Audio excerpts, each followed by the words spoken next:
नमस्कार आदरणीय साहित्य अनुरागी सर्जक श्रेष्ठ महानुभावहरू। आजको यस 106औं श्रृङ्खलामा यहाँहरूलाई हार्दिक हार्दिक स्वागत छ। आज अलि ढिलो उपस्थित भएको कारणले म क्षमा प्रार्थी पनि छु र आज मिति 2078 साल माघ महिनाको 19 गते तदनुसार ईस्वी सम्वत 2022 फरवरी 2 तारिक माघ शुक्ल प्रतिपदाका दिन राति को 8:10 बजेतिर प्रसारण भइरहेको यस लौकथा पाठ्य सर्वोदय प्रतिष्ठानको दैनिक श्रृङ्खलामा यहाँहरूलाई हार्दिक स्वागत गर्न चाहन्छु र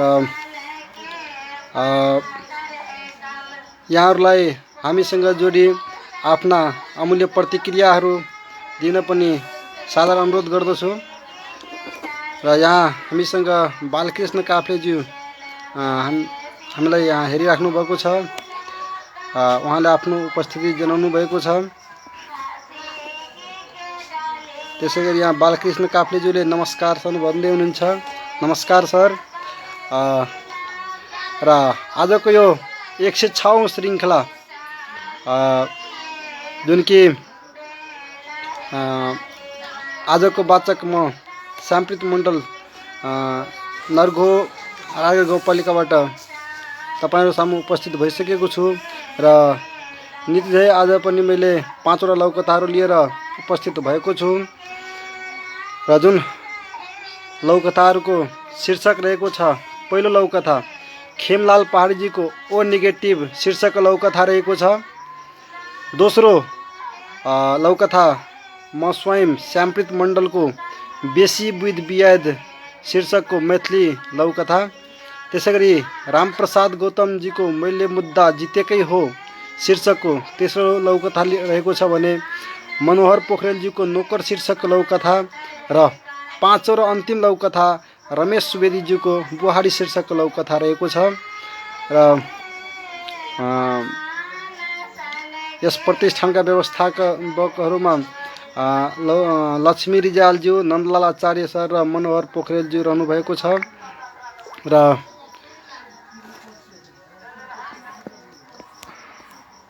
यहाँहरूलाई यस फेसबुक लाइभ कार्यक्रममा जोडिएर आफ्ना अमूल्य प्रतिक्रियाहरू राखिदिन म सादर अनुरोध गर्दछु। आदरणीय सर्जक स्रष्टा साहित्य अनुरागी महानुभावहरूमा तपाईहरुले यहाँ उपस्थिति जनाएर आफ्ना अमूल्य प्रतिक्रियाहरू दिँदै गर्नुहोला। अहिले भने म आजको पहिलो लौकथा ओ नेगेटिभ शीर्षकको लौकथा वाचन गर्न गइरहेको छु जुन कि खेमलाल पहाडीजीको रचना रहेको छ। कथाको अन्त पढेर ऊ झसङ्ग झस्कियो। लेखेको थियो ती धनाढ्यकी छोरीलाई आफ्नो रगत दिएर बचाउने दुवै युवाको शरीरको हरेक थोपा रगत निचोरेर फ्रिजमा राखिएको थियो। कथा सकियो तर उसको कथा बल्ल सुरु भएको थियो। ओ नेगेटिभ रगत दुर्लभ थियो। धनी मान्छेले सोच्यो के थाहा कि उसकी छोरीलाई यो रगत फेरि कहिले चाहिने हो, चाहिँदा पाइने पो हो कि होइन। उसले अघिल्लो हप्ता मात्र रक्तदान गर्ने युवाहरूलाई खाना खान बोलाए। बिचरा पेलेर फ्रिजमा राख्यो। मूर्खलाई के थाहा सिसीमा भरेर फ्रिजमा राखेको रगत न शरीरलाई काम लाग्छ न आत्मालाई। ऊ देशको ठुलो नेताको छोरो थियो। सोच्दा सोच्दै चक्कर लागेर झन्डै ढलेन। सम्हालिएर गोदाम कोठामा गयो। थुप्रै फ्रिजहरू चलिरहेका थिए। ढोकाहरू खोलेर हेरियो। कोभिड विरुद्ध लगाइने सुईहरू टनाटन कोचिएर राखिएको थियो। उसले टाउकाहरू गन्यो। 4, 8, 12। उसले 30 जना नातेदार पनि पुर्याउन सकेन। मुटु चस्स घोच्यो। छाती भतभती पोल्यो। डङलङ लड्यो। चलमलायो र शान्त भयो। अस्पतालमा एउटी नर्सले नेताजीलाई एउटा पुस्तक दिइन्। नेताले अघिदेखि पल्टिरहेको पृष्ठ हेरे, लेखिएको थियो ओ नेगेटिभ। एकदमै नै रोचक प्रसङ्ग यहाँ। ओ नेगेटिभ जुन कि दुर्लभ रगत मध्येका मानिन्छन्, त्यो ओ नेगेटिभ शीर्षकको यहाँ लौकथा खेमलाल पहाडीज्यूले लेख्नुभएको छ।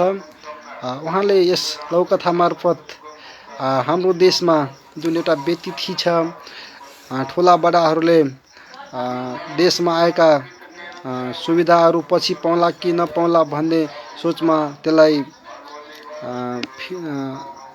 घरमा धेरै स्टोर गरेर राख्ने जुन एउटा मानसिकता छ, त्यसमाथि उहाँले प्रहार गर्नुभएको छ। यहाँ हाम्रो देशमा पनि यहाँ अहिले कोभिडको खोपको पनि कुरा, यहाँ 24 लाख जतिको कोभिड खोपहरू को रेकर्ड नभेटिएको अवस्था पनि यहाँ देखिएको छ।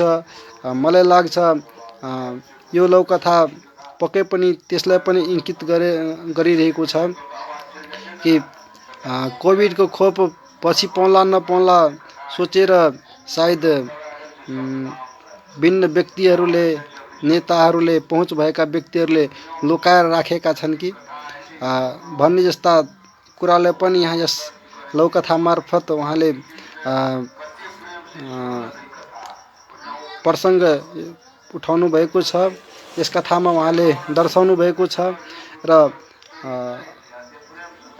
हामीमा चेतनाको अभावले होस्, जे होस्, यस्ता जुन चिजहरू छन् त्यसलाई गोदाममा कोचेर राख्दैमा यो पछि काम लाग्ने होइन, पछि यो नाश भएर जान्छ, यसको आफ्नो मिति तिथि हुन्छ। त्यही भएर यस्ता कामहरू गर्नु हुँदैन हामीले। र यहाँ ओ नेगेटिभ शीर्षकको बडो रोचक प्रसङ्ग खेमलाल पहाडीज्यूले आफ्नो कथामा अटाउनु भएको छ। हामीसँग जोडिनु भएको छ राजकुमार कार्कीज्यू। नमस्कार सबैमा भन्नु भएको छ। नमस्कार सर। बालकृष्ण काफ्लेज्यू, मिठो प्रस्तुति र मिठो लौकथा भनेर उहाँले आफ्नो प्रतिक्रिया दिनुभएको छ। र म यहाँ उपस्थित सम्पूर्ण साहित्य अनुरागी सर्जक महानुभावहरूमा यो लौकथाप्रति पनि आफ्नो प्रतिक्रियाहरू, लौकथाको भावहरूलाई तपाईहरूले कमेन्टमा समावेश गरिदिनु हुनेछ भन्ने अपेक्षा राखेको छु। र अहिले भने म आजको दोस्रो लौकथा बेसी विध बियाद शीर्षकको मैथिलीमा लेखिएको लौकथा यहाँहरू समक्ष पस्किन गइरहेको छु। बेसी विध बियाद शीर्षकको लौकथा म स्वयं श्यामप्रीत मण्डल आजको वाचक ले लेखेको लौकथा हो। र लौकथा यसरी अगाडि बढ्छ। स्कूल में व्यवस्थापन समिति के चुनाव कराकर अध्यक्ष बने को सब तैयारी केना छले गोपाला। अभिभावक सबके माछा दारू 10 दिन से खुआ कर अपना दिश केने छले। अभिभावक भेला में सहमति सब विद्यालय व्यवस्थापन समिति के अध्यक्ष आ सदस्य बनब पड़ते कह का आवाज उठला पर चुनावे होवा का चाहिए कह का विवाद उठेने छले गोपाला। ई सब नौटंकी देख के सब अभिभावक मिलकर गांव के एक गोटे रिटायर्ड शिक्षक के सर्वसम्मति से अध्यक्ष बनौने छले। आ अभिभावक में से बाकी सदस्य आ बुद्धिजीवी सब में से मनोनीत क विद्यालय व्यवस्थापन समिति गठन केने छले। अभिभावक सब गोटे मिलकर जी ये लौकथा बेसी विध बियाद शीर्षक लौकथा हमार स्वयं द्वारा लिखित रचित लौकथा छे। एहि लौकथा में दर्शना छे जे अखन विद्यालय सब में विद्यालय व्यवस्थापन समिति के अध्यक्ष होय के लागी लोग सब बहुतो खर्चा वर्चा करे छे और दारू माछ मौस विभिन्न प्रलोभन देकर बहुतो तरह से भोट पावे खातिर खर्चा वर्चा करे छे। और काल बने जे व्यवस्थापन समिति के अध्यक्ष भए जाय छे तै के बाद उ सब विद्यालयका जे भौतिक पूर्वाधार से लऽ कऽ भिन्न शीर्षकमे जे बजट सब आबै छै ताहि सबमे रकम सबके हिना मिना करि कऽ अपना जे ओ खर्चा केने रहै छै पैसा कौड़ी सब चुनावके वक्त ओ सबटा असूल ऊपर करैके जे एकटा व्यूह रचना केने रहै छै तेहन व्यक्ति सबके अभिभावक सब पहचानि गेल छै और वही संदर्भमे जब केओ अभिभावक सबके ठगै लए खोजै छै तऽ अभिभावक सब सेहो आब बहुत शिक्षित भए गेल छै, केकर मनसाय की छै से बुझैत छै। ताहि खातिर ओहन व्यक्ति सबसँ सचेत भए कऽ विद्यालयके बेसी हित के करि सकै छै तेहन व्यक्तिके चुनै लए सक्षम छै से एहि कथामे देखेने छै। और जे विद्यालयके बारेमे विद्यालयके जे समस्या सब जे बुझने रहै छै वो विशेष कए कऽ यदि विद्यालयके रिटायर्ड शिक्षक सब है जे कि योग्य छै तेहन व्यक्ति सबके यदि व्यवस्थापन समितिके अध्यक्ष बनायल जाय तऽ विद्यालयमे जे एकटा रकम सबके जे हिना मिना होइ छै और बहुत व्यक्ति सबके जे ओहिके बारेमे बुझल नहि रहै छै जे की केना सब विद्यालयके हित हेतै तऽ तेहन व्यक्तिके चुनैके चाही के सो एहिमे एहि कथामे दर्शेने छै जी। अपनो संगे जुड़ि गेल छै देवेंद्र मिश्र जी, बेसी विध बियाध वाह समसामयिक समस्या केनित लघु कथा के लिखनाइ छै। धन्यवाद सर, प्रणाम सो अपनेके उपस्थिति बहुत खुशी लागल, अपने सो उपस्थिति देखा रहल छै। तैना त्यस्तै अर्को बालकृष्ण काफ्लेजीले अति यथार्थमा आधारित लघु कथा भनेर लेख्नु भएको छ। धन्यवाद सर तपाईँको यति सुन्दर कमेन्टको लागि र तपाईँहरू आफ्ना अमूल्य प्रतिक्रियाहरू यस्तै दिँदै गर्नुहोला भन्दै म आजको तेस्रो लघु कथा मैले मुद्दा जितेकै हो शीर्षकको लघु कथा जुन रामप्रसाद गौतमजीको रचना रहेको छ त्यसलाई वाचन गर्न गइरहेको छु र लघु कथा यसरी अगाडि बढ्छ। हरियाका घरमा गोरु छैन, एउटा भैँसी भर्खर ब्याएको छ। बर्खामा गोरु नभई अरूको खेती गरेर कमाउन सकिँदैन, नकमाए के खाने। हरियाले पत्नीसँग सल्लाह गर्यो, भैँसी बेचेर गोरु पो किन्ने हो कि। दुवैको सल्लाह मिल्यो। 20,000मा भर्खर ब्याएको लैने भैँसी बेच्ने बित्तिकै रामविलास आइपुग्यो। उसको मुहार मलिन थियो, रुन्चे स्वरमा भन्दै गयो, दाई पैसा छ भने देऊ न, छोरो बिमारी भएर अस्पताल लान पनि पाइन। हरिया गरिब भए पनि मनको दयालु थियो। उसले गत साल आफ्नो छोरो बिमारी हुँदा उपचार गर्न गाह्रो भएको सम्झ्यो। पैसा त छ भाइ, तर आउँदो बिहीबार हटियाको दिन गोरु किन्नका लागि आजै मात्र भैँसी बेचेको। त्यो दिनसम्ममा मलाई पैसा फिर्ता गर्न सक्छौ भने लिएर जाऊ, काम चलाऊ। रामविलास खुसी हुँदै लिखित पनि गरेर हरियालाई दिए र 20,000 पुरै लिएर गयो। तिर्ने बेलामा त्यहाँ बिहीबार कतिवटा गए। हरियालाई पर्नु पीर परो। एक दिन लिखित लेख्ने लेखनदासलाई लिएर रामविलासको घरमा गयो र भन्यो, भाइ अब त पैसा देऊ, मेरो गोरु किन्ने पैसा हो। रामविलास झर्कदै बोल्यो, अहिले पैसा छँदै छैन त कहाँबाट दिनु। हरियालाई पनि रिस उठ्यो, तिमीले लिने बेलामा मसँग रोदै पैसा लियौ, अहिले यसो भन्छौ, तुरुन्त पैसा देऊ। रामविलासले हरियालाई उल्टै धम्की दियो, मेरो घरमा आएर मलाई नै हप्काउने, दिन्न। तिम्रो पैसा कसरी असुल गर्छौ म पनि हेर्छु। लेखनदासले हरियालाई तान्दै भने, यसलाई यसरी हुँदैन, मुद्दा गरेर असुल गर्नुपर्छ। हिँड, म मुद्दा गराइदिन्छु, चिनेको वकिल छ। विकल्पै नदेखेपछि हरिया पनि लेखनदासको पछि लाग्यो। अदालतमा मुद्दा दर्ता गरी चियापान गरिसक्दा लगभग 5000 सकेछ। हरियालाई ढाडस दिँदै वकिलले भने, अब कसरी पैसा दिँदैन तपाईँको हेरौँ त, जसरी पनि असुल गराइदिन्छु। हवस् हजुर, म त केही जान्दिनँ। मुद्दा चल्दै गयो। 1 वर्षपछि मुद्दा फैसला भयो। हरियाले रामविलासबाट रकम असुल गरी लिन पाउने ठहर छ। फैसला हुने बित्तिकै वकिलले भने, मैले तपाईँलाई मुद्दा जिताइदिएँ, अब भोज खुवाउनुहोस्। वकिल र लेखनदास मिलेर होटलमा 5000 को खाइदिए। घर पुगेर बेलुका ओछ्यानमा यसो पल्टिँदै हरियाले हिसाब गरियो। मुद्दा गर्दा आउँदा जाँदा सबै मिलाएर 21000 खर्च भइसकेछ। टाउकोमा हात राख्दै हरियाले सोच्यो, के मैले मुद्दा जितेकै हो त? एकदमै रोचक र बडो सान्दर्भिक यहाँ लौकथा रहेको छ। मैले मुद्दा जितेकै हो शीर्षकको लौकथा जुन रामप्रसाद गौतमजीको रचना रहेको छ। वास्तवमा पनि यो एकदमै यथार्थ घटनामा आधारित रहेको लौकथा हो। हाम्रो यहाँ समाजमा पनि यस्तै घटना दिनहुँ हामीले हेर्ने गरेको पाउँछौँ।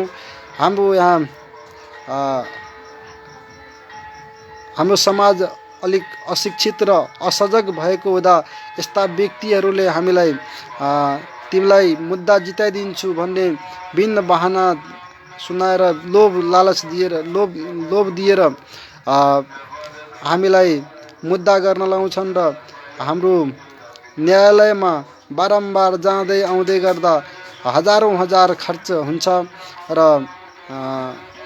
कतिपय यहाँ घरबारहरू मुद्दामै बेचिएको लुटिएको अवस्था पनि हाम्रो समाजमा हामी हेर्न सक्छौँ। वास्तवमा पनि यस कथामा जुन हरियाले एउटा कुनै व्यक्तिलाई परेको बेला सहयोग गरेको छ र सहयोग गरेको उसले जब यस्तो फल पाउँछ अनि यस्ता समाजमा जो अरूको भलो चिताउने व्यक्तिहरू छन् तिनीहरू पछि गएर यस्तै व्यक्तिहरूकै कारणले अरूलाई सहयोग गर्नबाट डराउँछन् र जुन कि एकदमै नराम्रो कुरा हो। र यहाँ रामप्रसाद गौतमजीले आफ्नो कथामा हाम्रो समाजमा घटिरहेको यस्ता यथार्थ घटनालाई यहाँ आफ्नो कथामा समेट्नु भएको छ। एकदमै मिठो र रोचक लौकथा रहेको छ। यहाँ हामीसँग निरज कोइरालाजी जोड्नु भएको छ। नमस्कार सबैमा भन्दै हुनुहुन्छ। त्यसै गरी राजकुमार कार्कीज्यू यथार्थ विषयको उत्तम कथा राम्रो भनेर लेख्नु भएको छ। धन्यवाद राजकुमार कार्कीज्यू, तपाईँको मिठो प्रतिक्रियाको लागि, यति सुन्दर प्रतिक्रियाको लागि। र अब भने म आजको तेस्रो लौकथा नोकर शीर्षकको लौकथा पस्कन गइरहेको छु, जुन मनोहर पोखरेलजीको रचना रहेको छ र कथा यसरी अगाडि बढ्छ। होइन, आज पनि मुन्टे कि छैन त्यो, पैसा भने महिना नपुग्दै लैजान्छे। आमाको पारो बिहानैदेखि तातेको थियो। पुस महिनाको मध्य भएकोले चिसो राम्रैसँग बढेको थियो। चिसोमा काम गर्नु पर्दा आमा रिसको पोको परेकी थिइन्। कठ्याङ्ग्रिदो जाडोमा बिहान बेलुका आउँथिन् भक्ति। नियमित आउने भक्ति 2 दिनदेखि आएकी थिइनन्। काम धन्दाबाट हटाइदिए यिनीहरूको मुखमा माड लाग्दैन, भोकै मर्छन्। आमा फतफताइरहनु भएको थियो। आफू नआए छोरीलाई पठाइदिनु पर्थ्यो नि।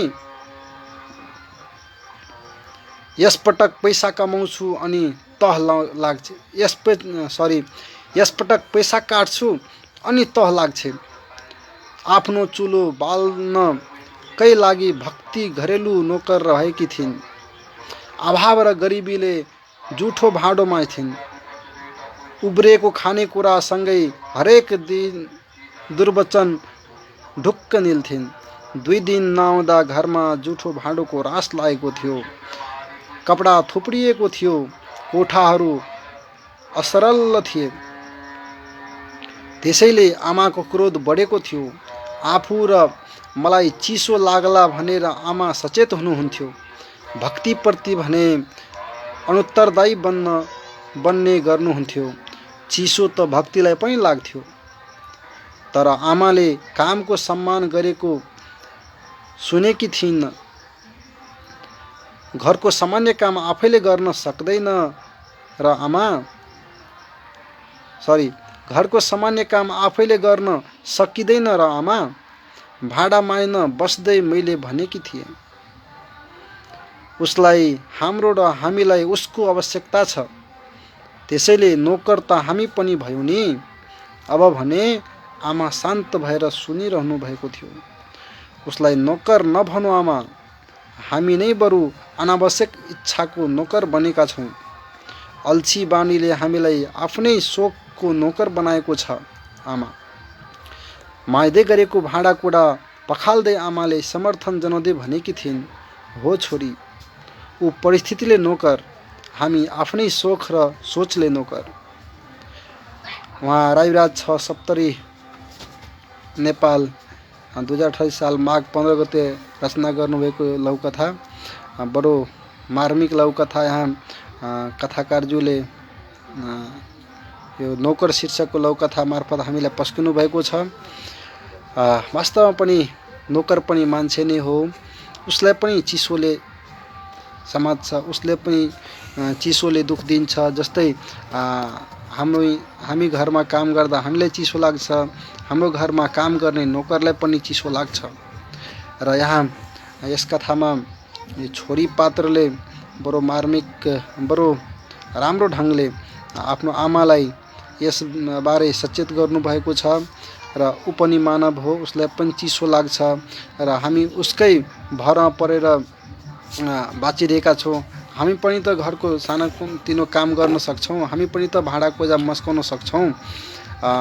हामी अलि सोखिन भयौँ, पहिला त हामी आफै गर्थ्यौँ। र वास्तवमा पनि अहिले यो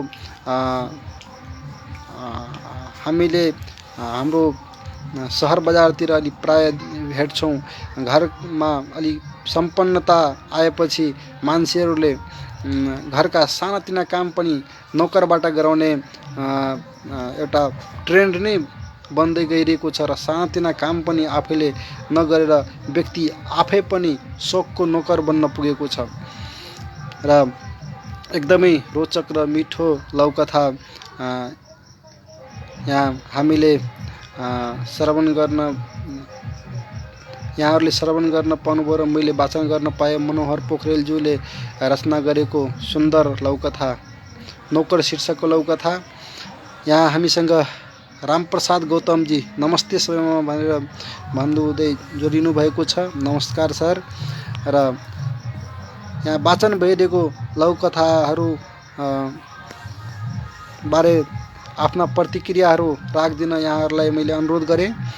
र आजको चौथो लघुकथा यहाँ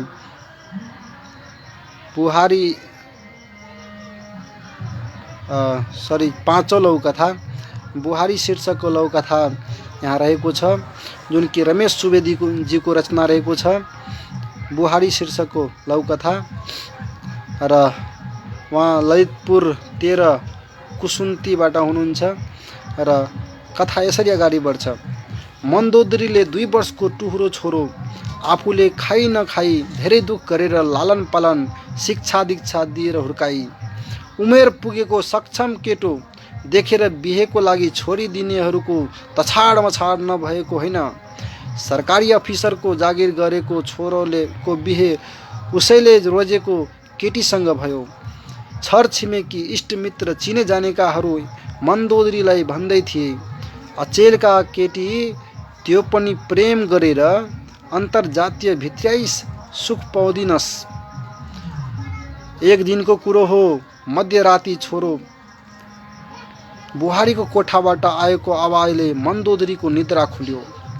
छोरा भन्दै थियो, मेरो सरुवा सुदूर पश्चिमाञ्चलमा भयो, त्यहाँ हामी 3 जना सँगै बस्न गाह्रो छ। किनभने त्यहाँ म बस्ने एकदम सानो कोठा छ। मेरो आशय स्रोत अनुसार दुईतिर भाडा तिर्न सकिन्न। त्यसैले मैले हामी उता बसुन्जेल आमालाई यतैको कुनै वृद्धाश्रममा राख्ने निधो गरे। छोराको कुरा सुनेर आँखाभरि आँसु पार्दै मन्दोदरी सोच्न लागि। बिहे भएको 2 वर्ष भएको छैन। बुहारीले छोरालाई आफ्नो अनुकूल चल्ने पारी छे जोइटिङ्ग्रे भएछ। यो विषयमा उसको मनको इच्छा पूरा हुने नै भइगयो। के नै बोल्ली र आखिर बेजाती त परी। तर आफ्नो पतिको कुरा सुनेपछि बुहारी भन्न लागि, हुँदैन, आमा र म यहीँ बस्छौँ। म पनि पढे गुनेकी शिक्षित छु। यतै केही काम खोज्छु। तुरुन्तै साना केटाकेटीहरू बटुलेर ट्युसन पढाउनु सुरु गर्छु र केही आर्थिक सङ्कलन गरेर यो कोठाको भाडा तिर्छु। यसबाट हामी सासु बुहारीको गुजारा चल्छ। तपाईँ आफै भन्दै हुनुहुन्थ्यो आमाले अरूको घरमा सरसफाइ, जुठो भाँडो माझेर ज्याला मजदुरी गरेर पढाउनु भएको भनेर। एकपटक सोच्नुहोस्, यदि त्यही बेला आमाले तपाईँलाई कुनै आश्रमतिर छाडेर अर्को बिहे गर्नु भएको भए आज तपाईँ कहाँ हुनुहुन्थ्यो? त्यसैले त्यहाँ जब तपाईँ राम्रोसँग व्यवस्थित तरिकाले बस्न सक्ने बन्नुहुन्छ अनि हामीलाई बोलाउनु होला। आखिर आमा त्यो वृक्ष हो जसले छाया मात्र होइन फल पनि दिन्छ। मन्दोदरी बुहारीको कुरा सुनेर आँखाभरि आँसु पार्दै मनमा भन्न लागि, आखिर पढे गुनेकीको यसै भनेका होइनन् रहेछन्। बुहारी त मेरो छोरी रहेछ। एकदमै सुन्दर र मिठो लौकथा। यहाँ बुहारी शीर्षकको लौकथा रमेश सुवेदीज्यूको रचना हामीले मैले यहाँ तपाईँहरू समक्ष पस्किन पाएँ र बडो राम्रो यहाँ लौकथा उहाँले हामीलाई सेयर गर्नुभएको छ। बुहारी शीर्षकको लौकथा र बडो रोचक ढङ्गले यहाँ अन्त्य भएको छ लौकथाको। आमालाई छरछिमेकी इष्टमित्रहरूले अर्को अन्तर्जातीय विवाह गरेर अर्किल भित्राएको प्रसङ्गमा उहाँलाई जुन 2टा कुरा सुनाएकी थिइन्, तर पनि आमाले छोराको खुसीको लागि उसले चाहेकै केटीसँग बिहे गरिदिएको यहाँ प्रसङ्ग दिएको छ। र ती पढे लेखेकी केटीले जब छोरालाई रुमको भाडा तिर्न अप्ठ्यारो परेको छ र एउटै रुम राखेर आमालाई वृद्धाश्रममा पठाउनु पर्ने बाध्यता रहेको कुरा जब सुनाउँछ तब श्रीमतीले जुन किसिमले यहाँ कुरा आफ्नो श्रीमानलाई बताएको छ, यो धेरै कम हेर्न पाइन्छ हाम्रो समाजमा। र यस्ता बुहारीहरू घरमा भइदिएको भए पक्कै पनि सासूहरूले त्यसलाई आफ्नो छोरी सरह ठानेर माया र आफ्नो छत्रछाया पक्कै पनि दिनुहुनेछ। र कुनै पनि छोराले अथवा बुहारीले आफ्नो जन्म दिएकी आमालाई यसरी वृद्धाश्रममा पठाउनु एकदमै अमानवीय कुरा हो। उसले आफ्नो जीवनको सर्वस्व छोराछोरीको लागि, बुहारीको लागि दिएको हुन्छ र जब उसको आफ्नो स्याहार सुसार छोराछोरीबाट पाउने जुन एउटा समय हुन्छ, त्यस समयमा छोराछोरीले त्यस आमा बुवालाई छोडेपछि, बिजोगमा पारेपछि पक्कै पनि दुर्दशाको स्थिति आमा बुवाको हुन जान्छ। त्यस्तो कदापि पनि गर्नु हुँदैन। र यहाँ हामीसँग दिपेश सापकोटाजी जोडिनु भएको छ। सर नमस्कार भन्दै हुन्छ। नमस्कार सर। र यहाँलाई स्वागत पनि। त्यस्तै गरी रमेश सुवेदी सरले धन्यवाद मेरो लौकथा मिठो वाचन गर्नुभयो, नमस्कार भन्दै हुनुहुन्छ। नमस्कार सर। तोयनाथ सुवेदी नमस्ते, समयमा ढिलो भएकामा क्षमा प्रार्थी छु भनिदिनुहुन्छ र यहाँलाई स्वागत। सँगै आजको यो 5वटै लौकथा मैले सकेको छु र यहाँहरूलाई यो लौकथा वाचन कस्तो लागिरहेको छ, यसमा मैले गर्नुपर्ने सुधार आफ्नो सुधार गर्नुपर्ने कुराको सुझावहरू आफ्ना प्रतिक्रियाहरू कमेन्ट बक्समा लेख्नुहोला र यो अहिलेको ओमिक्रोन भाइरस बाट बच्न सामाजिक दूरी कायम गर्दै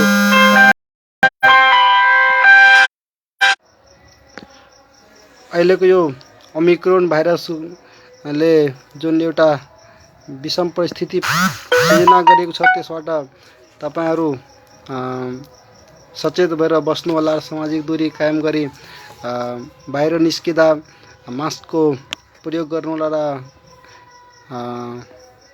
साबुन पानीले हात धोए आफ्नो सुरक्षा आफै गर्नु होला र आफू पनि रोगबाट बच्नु र अरूलाई पनि बचाउनु होला भन्दै आजको यस लौकथा